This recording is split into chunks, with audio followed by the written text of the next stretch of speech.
My name is Dr. Henry Lustiger-Thaler, and we're here today with Mr. Yitzchok Baruch Schachter. This is a joint interview with the United States Holocaust Memorial Museum in Washington and the Amud Eish Memorial Museum in Brooklyn. Mr. Schachter, if you could give us your date of birth and the town or city that you were born in. September 24, 1922. I was born in Krakow, Poland. So let's start from the beginning and just tell me some of your early memories of growing up in Krakow, your family stories. We'll start there. Well, my father was born in Wischitz. It's a small town not far from Krakow. And my mother was born in Krakow. And they married after the First World War. And I was born in Krakow. As I said, the date was 1922. And then 22, September 24. And we used to live, as far as I remember, on the Ole of the street was named Paulinska 16. I was a kid, I used to go in the Cheder, was named Yitzchok. This was under the Tloskegas. It was not far where the Chöyver Rebbe's used to live. Across the street, on the other side, they used to live the Absheim Salzitzer Rebbe. But we used to daven, my father, and myself as a kid, we used to daven by Vielapel Rebbe Zin. He had up his medrash on the Mostove Dra. But so we used to go there only every Shabbos because it was far. And around the corner from us used to live the Kokiva Rebbe. What was the name? I'll mind myself later. Yeah, we'll come to it later. Yeah. And I used to go to Cheder and Shoy the Torah till a year before the war. Then a year before the war, I went to the Talmud Torah. This was another issue, Cheder. The Talmud Torah was a city. It belonged to the Krakow city. And the Shoy the Torah was private more. And when I became Bar Mitzvah, I was in the Talmud Torah. I went to yeshiva. The yeshiva's name was Wexler. And then I was there by 1 year, and I have a year. And after, in September, there was the start, September 39, the world war started. Let's just, before we go to the war, let's just stay in your growing up. So tell me a little bit about your life in the Cheder. What do you recall? Well, your teachers and the teachers, friends you had? We had, most of the day we used to learn Jewish, Gemurah, Chemish, Rashi, Gemurah, and 2 hours we had Polish. And the Polish teachers were also Jewish teachers, but maybe not so religious. But we didn't. I was an active boy, and sometimes I had fights with my teachers too. What kind of fights? What kind of fights? We went out, for recess. We went out, so we playing with snowballs. So we threw it at the bottom. I wasn't a tzaddik. But that's why one of my teachers was a principal. His name was Teufel, and I started with him also a fight. So he put me down a class that lower. So I didn't want to go 2 more years to the Polish school. So then I went to the Shoy the Torah. And over there I learned till the Creek, and then over there we couldn't learn anymore in the yeshiva, so I was learning private by my Rosh Yeshiva, Rabbi Wexler was his name. He was a Rosh Thomas Ruchem, as gelernt bei Schachter, and that's all. So tell me a little bit about your family's life. For example, describe a Shabbos bei der Nacht to me. What was that? I'll tell you. See, so I started to tell you, my father was born in Wichitz, and he married to Krakow, my mother, Leah Shulam. And we were 5 children. My sister was the oldest one, then we have an older brother, then I came, then I have 2 more smaller brothers. Well, 5, during the week, as I said, we were davening around the corner of Bangkok, Rebbe, Roof. And Shabbos, we went to the Gelber Rebbe scene on Mostovedra. We used to daven over there. And then we came home, and we had a Shabbos to see the whole family together with songs, like nach Syrische Heim, what gesingen. And then my father used to verheer uns, he used to learn with us. And then we went to the summer, we went to bed because it was late. But winter, we went back to school, and we were, as kids I was playing, but parents, my father, my older brother, they were more serious. So they were sitting and drinking and talking about masters and rebbes, and then we went home to sleep. Nice. In the morning, nice. We just got up also, same thing. We went to mikveh, and we went to the davening. And the davening, it was a beautiful a beautiful picture. When we went home from davening, maybe in every house, that we used to have chulent for Shabbos, so they put it in the bakery, not in the house. In the bakery they put it. Of course, over there was the oven burning all night, all Shabbos. And everybody, you could see every shred, we used to see how people go with the top of children home. And then we made the Seder, and every Shabbos, my father used to hear us children what we learned in the yeshiva, in the school, in the yeshiva. Well, because English he didn't know too good. Maybe the truth is sometimes I personally, maybe my brothers too, were laughing for my father because he didn't know so good Polish. And he was born with Austria, German language. But he had a coffee brewery.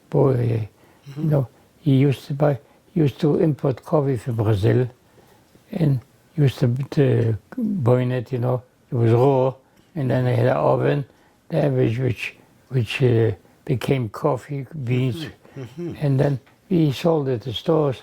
He sold it to retail, I remember, and I was in. We went to Schachter, and. Was it a big business, the coffee business, or was it a small family business? A family business, but he had 2 workers. He had a worker which worked inside, helped him, and one worker used to deliver to stores.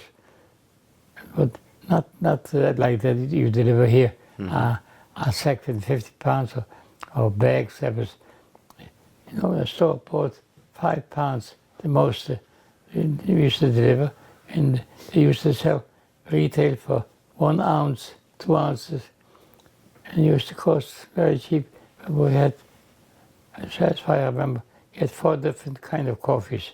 One cost 5 groschen, that's like 5 pennies, and one cost 6, one cost 8, and one cost 9. 9 was the best one, the most expensive one. And the people came in to the store also. He had sold retail also. 2 ounce, 3 ounce. Maybe people didn't have money. they couldn't afford it anymore. They bought every day whenever they needed, they bought it. And in every house, they had a small grinder, which they grounded, and they cooked the coffee. That's what they ate. And we came home, and in the morning we went home to Dublin. We went Dublin, then we came home for breakfast, then went to the Schachter, and we were there till lunchtime. Lunchtime we went home. They didn't serve in the Schachter, the food meal. Just we went home, and then after we went back to the school because it wasn't too far, the Jewish section wasn't too big. So we were there, and then we went back to school till in the afternoon. Then we came home at night, and we made homework, and we were hazarding, the book with close friends, Of course. close neighbors. Very nice. Yeah. Very nice memory. Very nice memory of that time. Yes. Do you have a memory of your grandparents? Yeah. And what were their names? Yeah. My mother's side, I didn't know nobody. Mm-hmm. I mean, my mother was they had 7 sisters, 1 brother. In fact, there's 1 brother still has a daughter here. Mm-hmm. Yeah, well, a sick lady. My cousin. I didn't know him, and they married off my grandmother. I know, and she married off all her family without her father. Mm-hmm. They were all orphans. Mm-hmm. Mm-hmm. And my father's side, my grandmother, her name was Hadassah, and she passed away young, and so I didn't know her. My older sister was named after her. And just happened that 2 weeks ago, last Shabbos, they gave her name after her, Hadassah. Mm-hmm. And my Zayda's name was Shloime. Mm-hmm. And the truth is, that I was told, I don't remember, but I was told that I was sitting on his lap as a kid, and I was pulling his beard as a child, but I don't remember his face. Mm-hmm. But he used to live in Vyshitze. Mm-hmm. And my father had few brothers. 1 lived in Vyshitze, 2 lived in Germany, in Frankfurt, 1 lived in Belgium. That's all. And my grandfather had also relatives.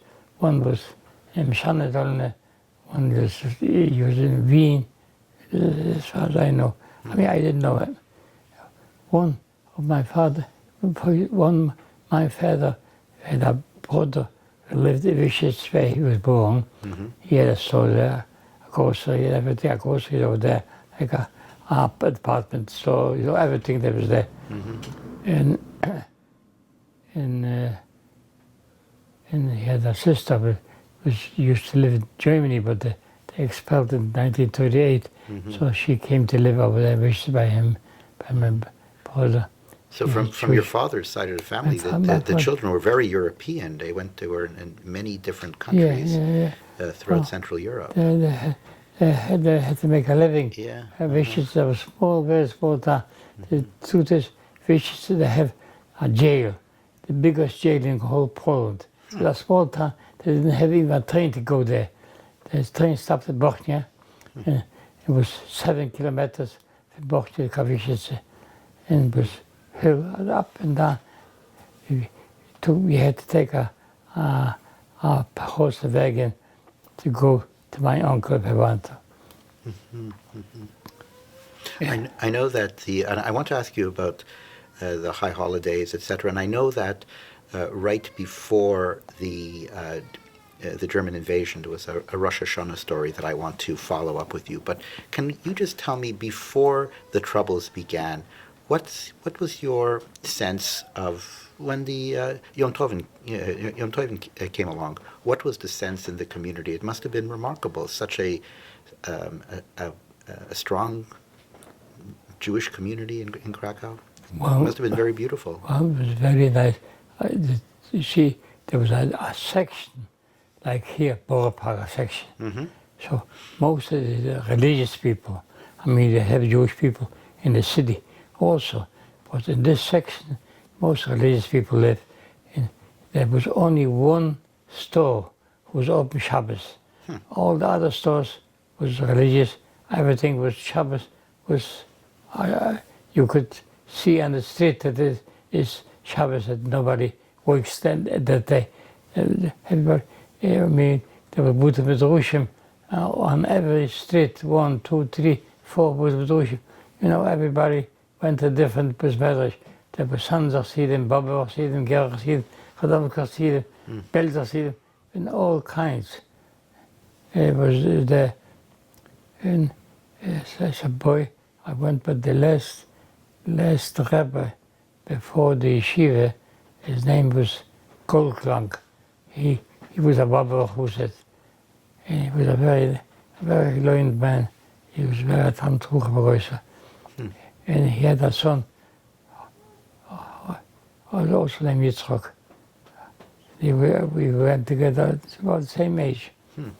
And by him, I was bar mitzvah. He taught me the bar mitzvah Schachter. And then I went to the yeshiva.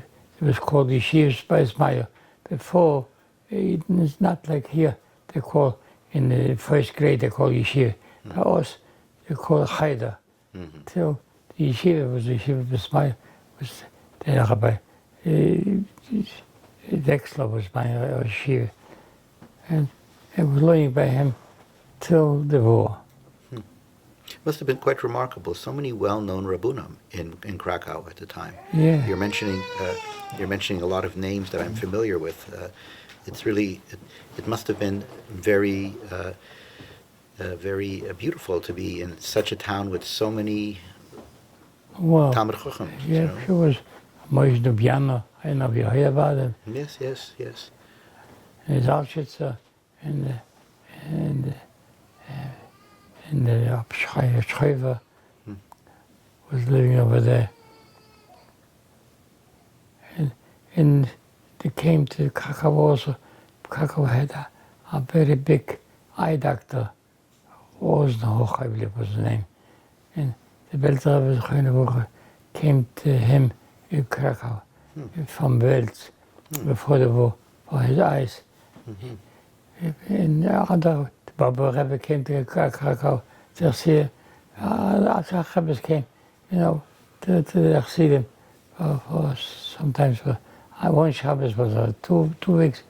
And when they came here, everybody went to the Tish or the Ivakvitla, whatever it is. Such a Hasidische Welt. Over there was very Hasidic, as I told you. Wow. They told you there was only one barber shop was open Shabbos. Otherwise, nobody. You could feel it was a Shabbos, a holy day. So tell me about that. Tell me that feeling. Well, Tell me that you feeling. Can't express it. I mean, it took you inside all your body. All enveloping. Beautiful. Yeah. It was a very, so everything was just What? just perfectly spiritual, perfectly. Spiritual, yeah. The boys who went to yeshiva at my age and younger, maybe a little bit older too, they didn't have time to go around any place. We didn't see as kids or as adults any movies, any theaters. I mean, there was movies where people went, but even in our section, not so far, there was a movie. But you know, in our section, in the Jewish religious section, there was a non-Jew who was not living there. There was only, in every big house, there was one non-Jew, the super. But that's all. And the super usually lived only in the basement. And I mean, in about 10 o'clock at night every day, they locked the door for the house, for the building. The house had a big door, and if you want to go in, you have to ring a bell to his house, and you have to pay five groschen, and after 11, 10 groschen. And that was, and they got up. Well, but we went sometimes to yeshiva learn a little bit longer, so we came home later.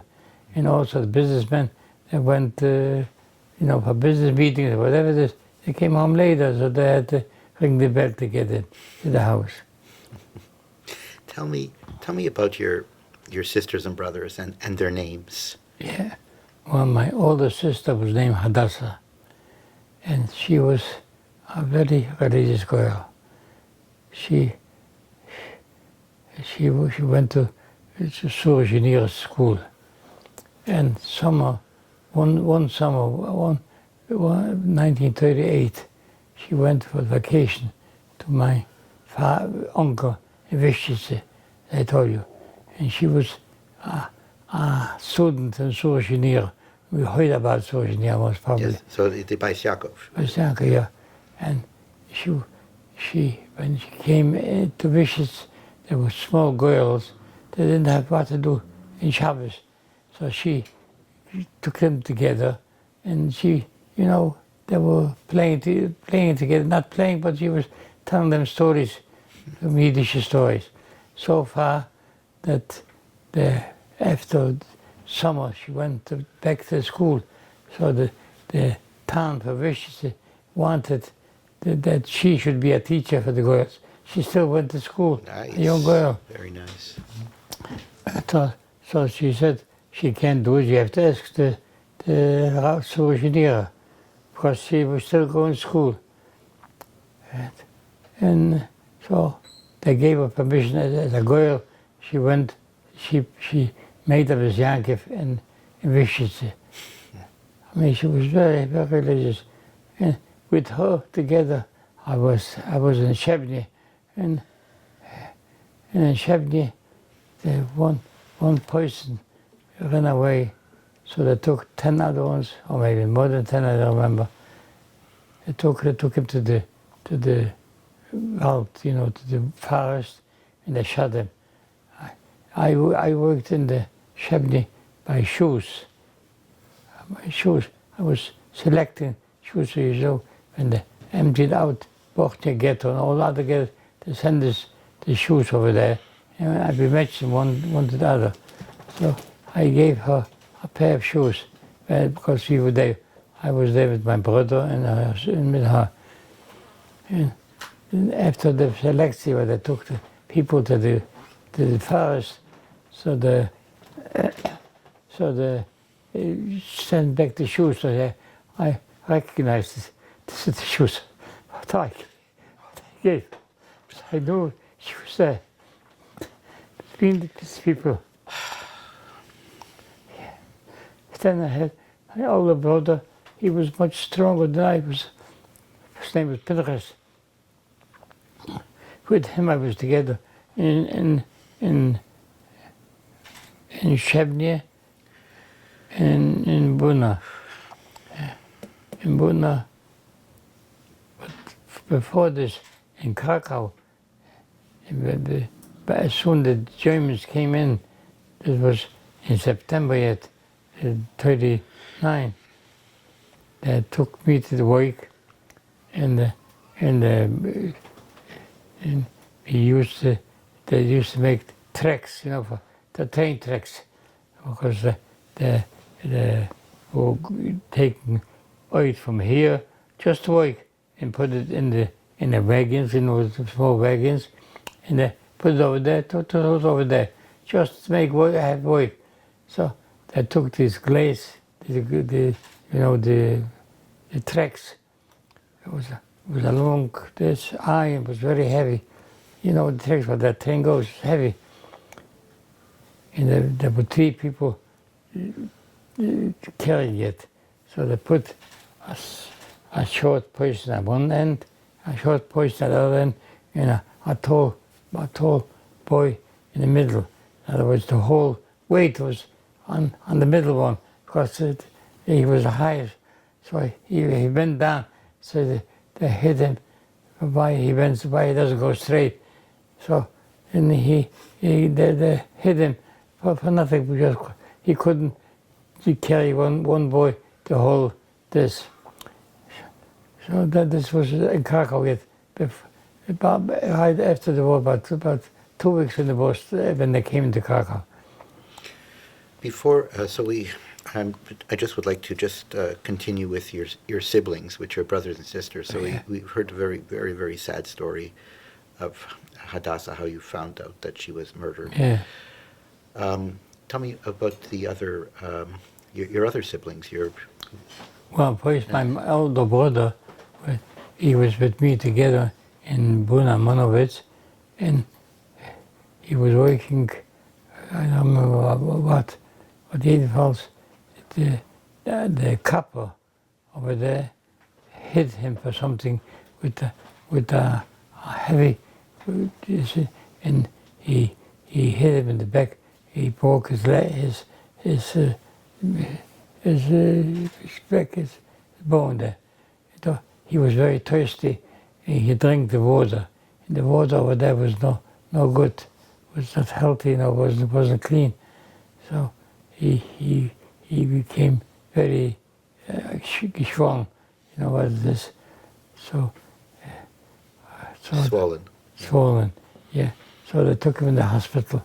Just happened at the same time I was in the same hospital for some other illness. Maybe I just said I'm sick, so they took me to the hospital. And while I was there was a selection in the hospital, and they took him out. Then, so I remember his suicide date. I keep his suicide. And then the smaller brothers, one was named Shimshon, and one was named Shloime, after my grandfather. But they didn't come. They didn't come to the camp to the Shevni.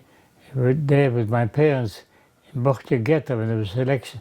So us, they took to one side, and then they left over there. It was a Chodesh Elul, September. I don't remember the English date. It was September 8th. And they were staying over there overnight. And us, they took in the morning by train to Shavni. And my parents and my younger brothers, they took what Auschwitz then. So I know the youth had to give El. And in Shavni, I was with my brother together, my sister, which they killed over Shavni. Then we went in November. We went to Auschwitz. Before we go there, Schachter, I was speaking with your son Beryl, and he mentioned to me the Rosh Hashanah before you left Krakow. Yeah. Can you talk to me about that? Well, Rosh Hashanah, before we left Krakow, you couldn't go to daven to the Medrash, where we used to daven every Shabbos, every Yom Tov. So they made in every house, they made a minyan to daven. People, over there, as I told you, were living only religious people. So they have enough minyan. And they took the Sefer Torahs in every Medrash, in one room, in another room, in another house. And just happened that they made a minyan in our house. In our house there was a minyan for the Shuna, the first Rosh Hashanah. So, but the Germans, they were running around, catching Jews to kill them, whatever it was. So we put my sister, Leah Shulim, and another girl in the same house. Her name was Leblovich. They were standing on the street and watching if the Germans not coming to us. So one, in the middle of the davening, they came to tell us some Germans are coming close to this. Somebody told them that there's a minyan in their house, this house. So we ran away, everybody ran away. on the The roof, whatever it is, basement. But just happened, three of us was left in the house. I was young, and my father is another elderly person was there. So they took us. We, as I said, we used to live on the Paulinski, 16, and this was Augustiansky was a street. People were living on this street, Paulinski. This was a street like this. So they took us to this street. It's a wide street. They put us. We were standing on the gutter. They put us on the gutter, and on the sidewalks, both sides, there were standing Polish people, young, old, and they were laughing at us. The Germans took us, to the Polish people that were very bad. They pulled out one of my pies. They pulled out, and they cut the beard of my father. And for the other Jews, I didn't have a beard yet. I was young. And after this, they told us to lay down on the floor, in the width in the gutter, to lay down. So we thought they were going to shoot us. Maybe they wanted to shoot us, but anyway, something happened. They told us to run away.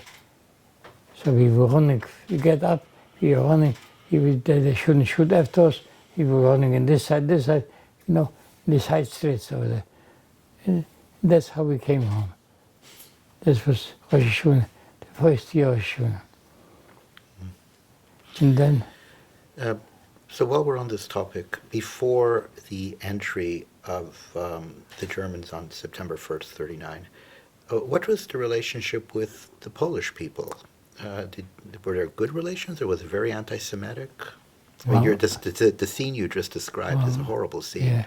But what was the everyday life before the Germans came in? I'll tell you.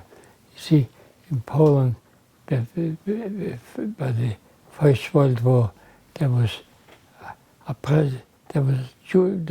were under Germany, Poland, Galicia, in our section. It was after the war, Poland was born, so there was a president whose name was Mościcki, and there was a marshal, they called him Marshal Pilsudski. Maybe you heard about it, Pilsudski. The Pilsudski, he was a very liberal person, a very good person for Jews too. I don't remember exactly if he had a partner Jew in his business, or he was hidden for the Russian army. He was hidden by a Jew in the First World War, so he was very good to Jews. But he died in 1933. He died. So after this, the young generation was very anti-Semitic. They call it Endekis. I don't know why Endekis. There must be one guy whose name is Endek, and his party was Endekis. They were very quite anti-Semitic. But in our section, you didn't see any goyim, any Polish people. They should feel they're this. But as soon as Germany came in, they showed their face. They came over to enjoy it, what the Germans did to the Jews. So they enjoyed it too. But they were very anti-Semitic. Since then, they were anti-Semitic. Since he died. Mm-hmm. So we have then 1939 comes, and did you have a sense of foreboding, that a sense that of what was going to happen? You had heard about everything was going on in Germany. Were you getting news that there was that the war had started? Well, Czechoslovakia, etc. 1938. Mm-hmm. They expelled the Jews who were born in Poland. Yes. They put them by the Granic, By the border. Yeah. by the borders, Mm-hmm. and then my aunt, as I told you, my father had a sister who was she used to live in Germany, and they sent her out with 2 children, and her husband ran away to France from then, and she came to us, and then she went to live, no, she didn't go to the man, but uncle, no, but she was by us at time, and then they were sent away to, I don't know where, and his husband was in France, I know, in a week before the war started, so the Polish media told us it's going to be a war. Germany wants this and this. Germany went to Austria. We were told, I mean, we knew what's going on in the world, but not exactly. When the 1st of September,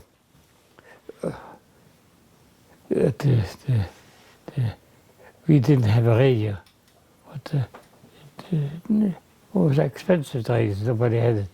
But there was in our building, there was one young man who had a radio. So he told us that the Polish army announced that they shot down 100 airplanes. That they shot down, and not even one. See, I was told, I mean, I know that there was a minister in Poland. His name was Beck.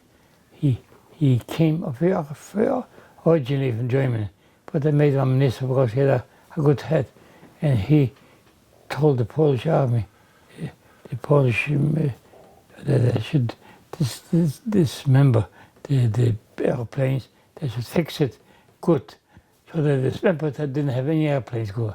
Mm-hmm. But we saw all these soldiers run away, went through Krakow, went as far as they could, running. So we know that the harm is going. Right. The Polish army capitulated. Yeah. So what was life then like in Krakow? If you could just take me back to some of those difficult memories of the first. Well, first of all, they confiscated all the businesses, and all the stores they closed up. And my father, he had a coffee brewery, so they didn't allow us to stay in Krakow, but so we had to go away. But my parents could stay another few months to take care of the business, So he stood in Krakow, and we children went to Wyszczyce. My uncle rented for us a room, and we lived there till my parents came a few months later. But in the meanwhile, the Belzer Rebbe came to Wyszczyce, and with his brother, the Bilgererhof. So the Belzer Rebbe, my uncle, my father's brother, his name was Schachter, he gave away his apartment for the Rebbe. The Belzer Rebbe was over there in his apartment, and with his geburim, and his brother, he didn't have a room, so he was slept in the same room as we slept. That was today's Belzer Rebbe's father was sleeping together in the same room. But later, they found somebody else gave away his apartments for him, so he moved away from us. Because my parents had to come anyway, and they came to visit later, and we were there. One year, there was a very quiet life. There was no Germans there. Just one German was there, just a figure, but it was very quiet life. But over there, we learned the yeshiva Bucherim together, and I had pious, and happened, I was once going on the street, but I had long pious, so I saw Polish police. They have Polacks police. So I was running away. I was afraid for them. So I got piles like this. So and they ran after me, and they caught me. I went into to our apartment door by an elderly person. I went under the bed, but they caught me over there. They took me to the police station, and they hit me on the back many times. But they didn't have no guns for the Polish police. They had clubs. I don't know what do you call it. Clubs. Clubs is a good term. And they hit me on my behind. That I couldn't sit. A few days I couldn't sit on my behind. It was somebody who had pulled by the police. So my parents ran to him, and he took me out on the responsibility. So, but I couldn't sit a few days. Over there, we was in Wyszynce, but Wyszynce they also took me from Wyszynce to the Krakow ghetto in Baruch. They built the ghetto in Baruch, and I was one of the builders. So they took me also there, and I had. They gave us then every second week, third week, I remember exactly. They allowed us to go home to parents.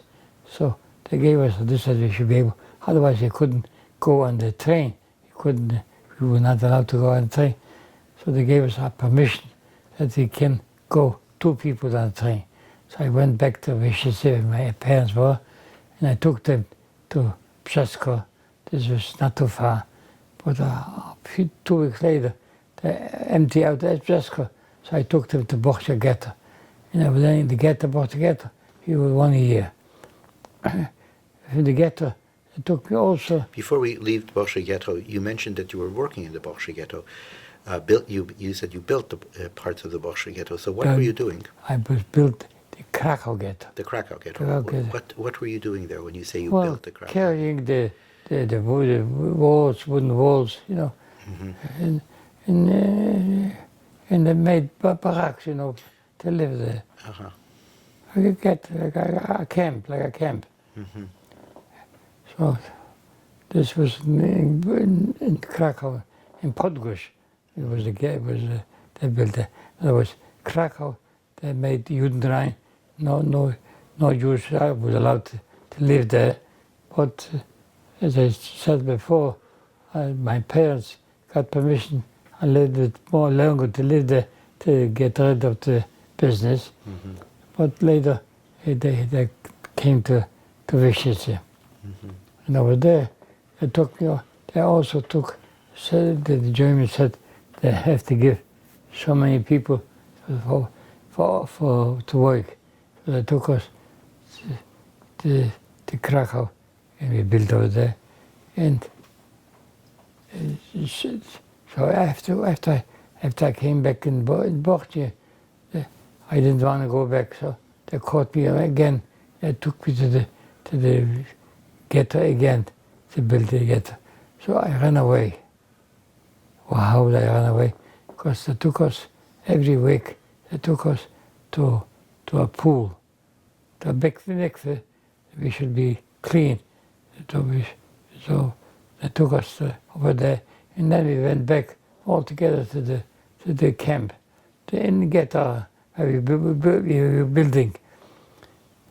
So I was by the door for the ghetto. I ran back, and I was walking around in the ghetto. I had my uncle there. He was walking around. So next week, the German who brought other people to the mikveh, to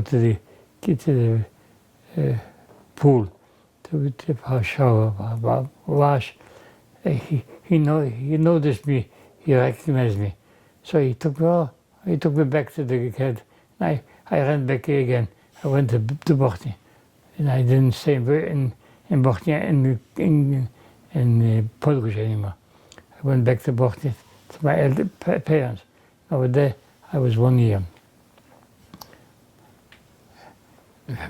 Then, September 42,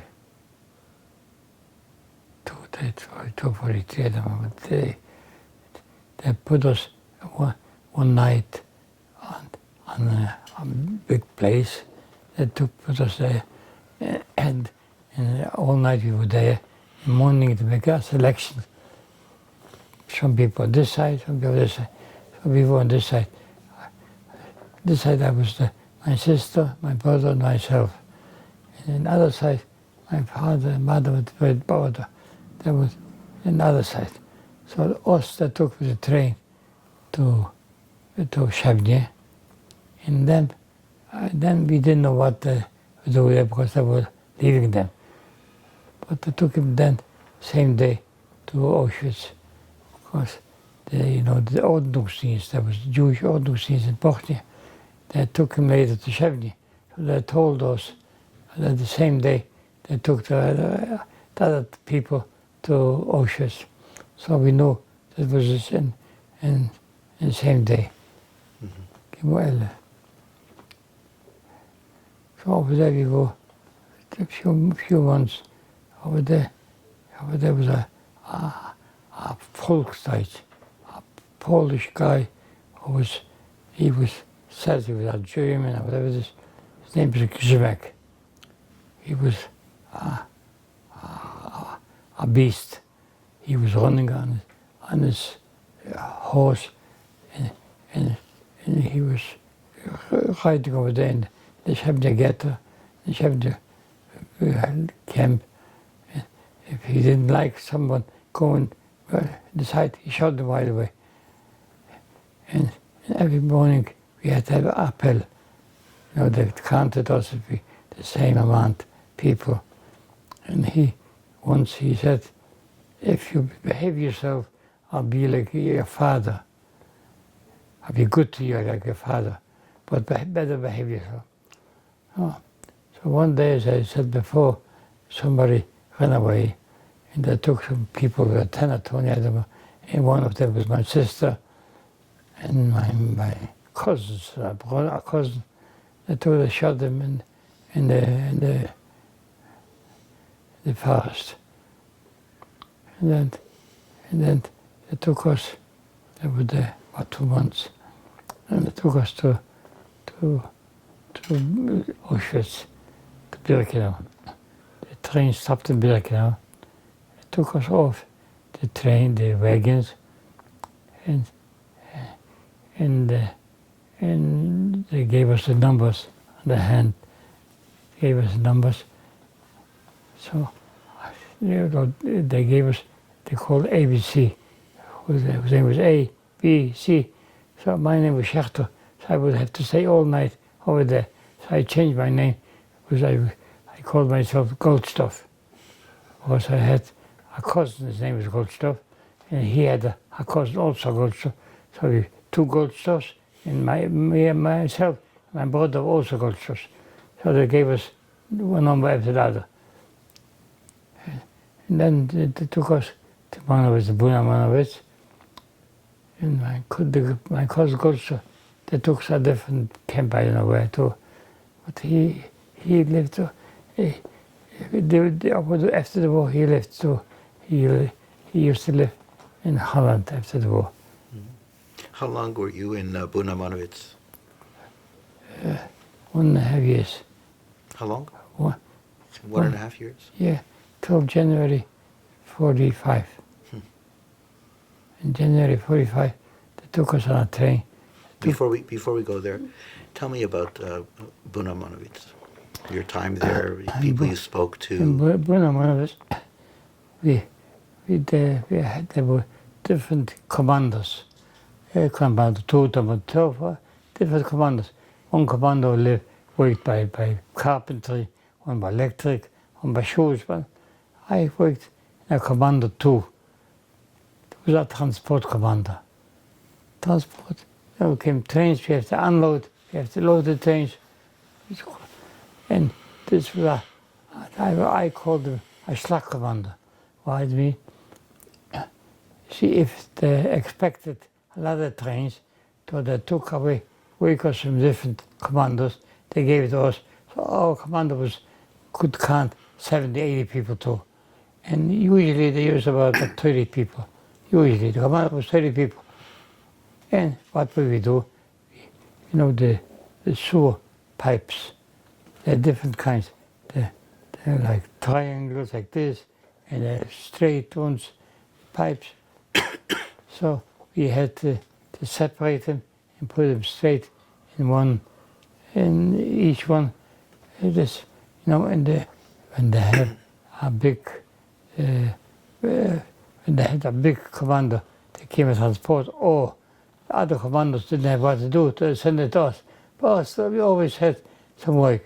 So when we had some work, we the old ones, the steady ones, the copper put us, his name was Benner, he put us as foreman, because he knew where to put it and how to put it. He taught, you know, the other people who worked by electric or carpentry, you come with me, take this and this, put it here, put it this way, that way. We were the meisters, you know. So, and one time, we worked on a field, an empty field, and there was a bunker in case the airplane came from the American camp, or Russian, I don't know. So they had to go to the bunkers. And one time, the people were in the bunkers, and I was the foreman, so I stood outside and watched if the Germans come to see. Because the people went down the bunkers, they dumped over there, and you know, they were resting a little bit. You know, I had to watch when they come. When they came, the German came, I had to say, Commander 2, so many people, then the bunker or whatever it is. So we went away. Sometimes I called them out to see if I'm right, if I didn't say a lie. But went through. Over there we also worked very hard. And this was till January 45. So you just mentioned, Mr. Schachter, that the individuals were davening there and etc. And so we know that in Buna Monowitz was a lot of Polish Yidden, Yeah. and a lot from Yidden as Yeah. well. Did you notice other elements where Yidden tried to maintain their ritual practices, putting on tefillin, or was there and high holidays? Was there an effort to be able to continue religious Yiddishkeit? I'll tell you, when we went on the train to Buna, to Birkenau, they took everything off. They told us, take off your jacket, throw it away. We went maybe about 50, 100 feet. They told us, take off your shoes, throw it away. And then they told us, take off everything. They didn't have nothing with us. Just happened in Buna. There was one guy, Achsidischer, his name was Tsanga, I believe. Yeah, Tsanga. And the block, so he was a German. He liked him. For whatever was happening, he needed someone to help him, and he was very nice to him. So he took him in, and he had found someone with someone apart film. So in the middle of the night, in the morning, we went up. A lot of people went, put on film for a minute, put on film, Shema Yisrael, and that's all. Because some other people wanted to put on the film, and they couldn't have it. And I also put on a few times, not every day, because some other boys wanted to had to put on film. So that's how we put on film. And we we were laying on the beds. The beds were three tiers high, at bottom, middle, and up top. And over there were laying 8 people on one bed, one fridge. So if one turned on one side, the whole 8 people had to turn on the side. Because there was no room. I put on the other side, the whole people had to put on this side, to move on this side. But over there we tried to daven between ourselves when we were laying, when we came home. We tried, whatever we remembered. We didn't have no sedirim, no nothing, just tried, do whatever we can. And that's how we went to... That's amazing. That's amazing. So you davened as you were shifting in the bunk beds. Yeah, shifting. As I told you, we couldn't. There was no room. If I would run this way and this way, there was no room. So nobody could lay on the back. There was no room. Like it's in the side, like herring. They put us. But Baruch Hashem, we survived. How, I don't know. But thank Baruch Hashem, thank God we survived. Somehow. And then in January, they took us on a train. They took us to Buchenwald. In Buchenwald, we were there only a few days. And they separated to different camps. I went to Gleive, not Gleivis. Where was I? I don't remember the name. I had There's another camp, Ordorf? No. What is it? Zwieberg was the name. Zwieberg. Over there, I was there from February till April. But over there, I worked harder than in Auschwitz the whole time. Over there, we worked, in the Underground. We made room for planes to go on in the hills. So we had, this. I know what to call it. You know what? Yeah, the name in English is they were. Hammers, like hammers. Yeah. I forget the name. You know what? When they break cement. Yeah. Break cement. This. And this we had to hold. Jackhammers. Jackhammers. And we had to hold it this way, not on the floor. No, this way, make holes. And we had no strength to hold this. And this was shaking. It was very hard. Over there, it was only about 2 months. And 2 months, the Russian army closed down on them, so they took us on a total march. And we were going up. Maybe what we can do is, because I would like to hear more of the Death March, and I'd like to go back a little bit more into Buchenwald. Maybe what we'll do is we're going to take a break here, and we're going to return in about 10-15 minutes, and we'll continue with Buchenwald and the